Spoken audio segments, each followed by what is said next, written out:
On parle beaucoup d'hypersensibilité aujourd'hui, mais on en parle souvent de manière binaire, soit comme une force extraordinaire, soit comme un handicap à corriger.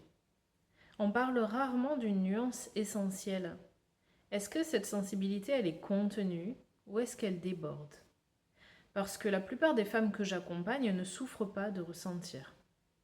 Elles souffrent de ne pas assez contenir ce qu'elles ressentent. Et souvent, il y a une grande confusion. Elles pensent je suis trop sensible ou je devrais être plus forte, je devrais être moins touchée. Alors, elles essayent de se couper. Mais se couper, ce n'est pas contenir. Se couper, c'est anesthésier. Et l'anesthésie, elle a un coût. On souffre moins, mais on se sent moins vivante, moins connectée, moins inspirée. Une hypersensibilité non contenue, c'est quand, par exemple, tu vas rentrer dans une pièce et ton corps scanne tout. Qui est tendu, qui est contrarié, qui ne t'aime pas. Tu ressens immédiatement si ton partenaire est distant. Alors qu'est-ce que tu fais? Tu anticipes, tu ajustes ton comportement, tu en fais plus, tu dis oui, même quand tu penses non. Tu fais attention à ton ton, tu fais attention aux mots que tu utilises, tu vas faire attention à ton énergie aussi. Et sans t'en rendre compte, en fait, tu vas te déplacer pour que l'autre soit bien. Et ça, ce n'est pas juste de l'empathie. C'est un système de survie. Très souvent, cette hypersensibilité débordante, elle s'est construite très tôt.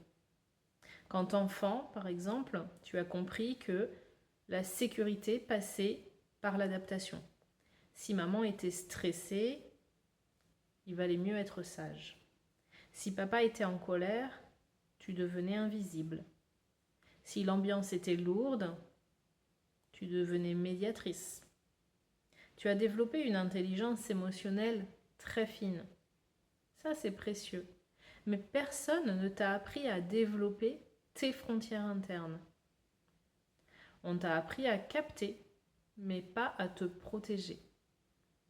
L'hypersensibilité contenue, c'est quand tu ressens tout ça, mais que tu restes chez toi. Tu perçois la tension, mais tu ne te sens pas obligé de la réparer. Tu ressens la tristesse de l'autre, mais tu ne la portes pas. Tu sens que quelque chose ne te convient pas et tu arrêtes de le minimiser.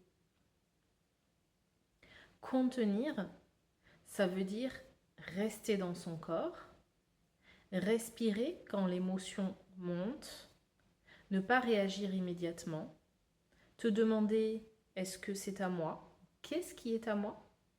Et accepter que l'autre soit inconfortable. C'est une sensibilité en fait avec une colonne vertébrale. Je vais te donner une image. Le cheval est un être hypersensible. Il perçoit le moindre changement de posture, le moindre micro-mouvement. Mais un cheval ancré ne fuit pas au moindre bruit. Il ressent, il analyse, il ajuste et il reste là, ancré, posé. Il reste vertical.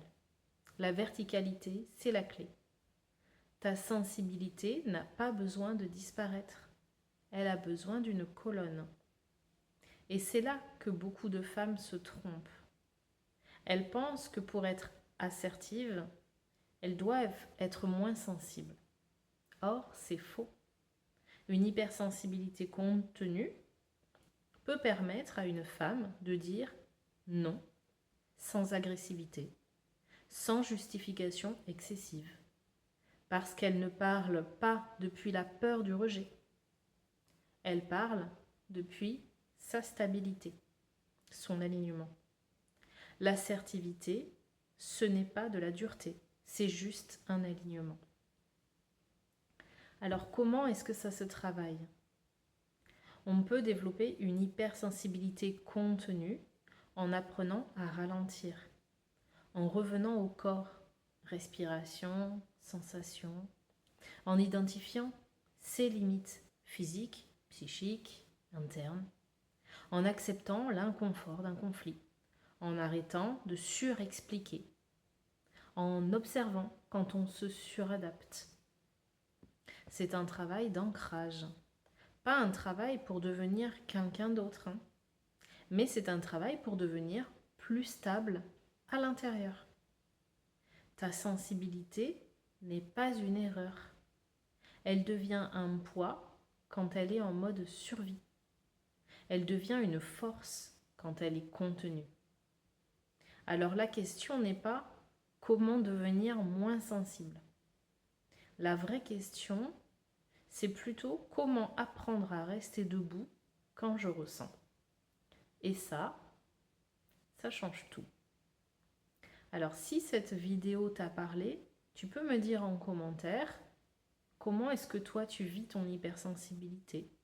Est-ce que tu te sens dans une sensibilité débordante ou est-ce que tu arrives à la contenir? Et si tu veux comprendre ce qui entretient ton épuisement émotionnel, je t'ai laissé une ressource gratuite en description. À bientôt!